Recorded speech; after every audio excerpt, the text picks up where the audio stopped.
તો મિત્રો આજે વાડી આવી ગયા છે. વાડી પહેલા છે ને ભઠ્ઠો કરવાનો છે મસ્ત મજાનો, પછી બનાવવાની છે શા.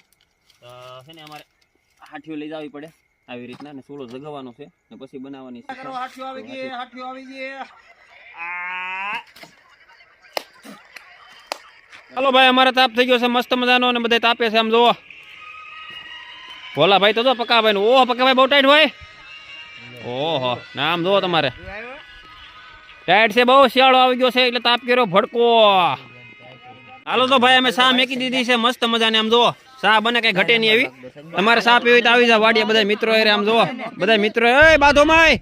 હાલો ભાઈ શા મેકી દીધી છે મસ્ત મજાની. જોવો તમારે ભઠ્ઠાની શા પીવાની છે ને ભાઈ. વાડીએ શા પી એટલે બહુ મજા આવે ને ભાઈ. મિત્રો બધા એરે છે આમ જોવો તમારે. કસાભાઈ એવો તપેલી સોંપી છે ને બધા મિત્રો આમ જોવો તાપણું કરીએ છીએ કેમ કે ભાઈ શિયાળો છે એટલે ટાઈટ બહુ પડે છે. ને મિત્રો તો આવી રીતના અમારી શા બને કંઈ ઘટે ને. આમ જોવો કેમ બાકી કંઈ ઘટે. આવી શા તો ભાઈ તમે ક્યાંય પીધી નહીં હોય ને તમારે શા પીવી હોય આવી તો અમારી વાડી આવવું પડે ને. એલા જો શા હોય ગયેલા ભાઈ. બહુ તાપ થઈ ગયો ને એટલે ભાઈ સો આવી રીતના શા હોય ગઈ ને તમારે પીવી તો આવી જાવ ચા. અને મિત્રો ચા પીને અમે નીહરી ગયા ઘરે જ જવા માટે કેમ કે વાગી ગયા 2.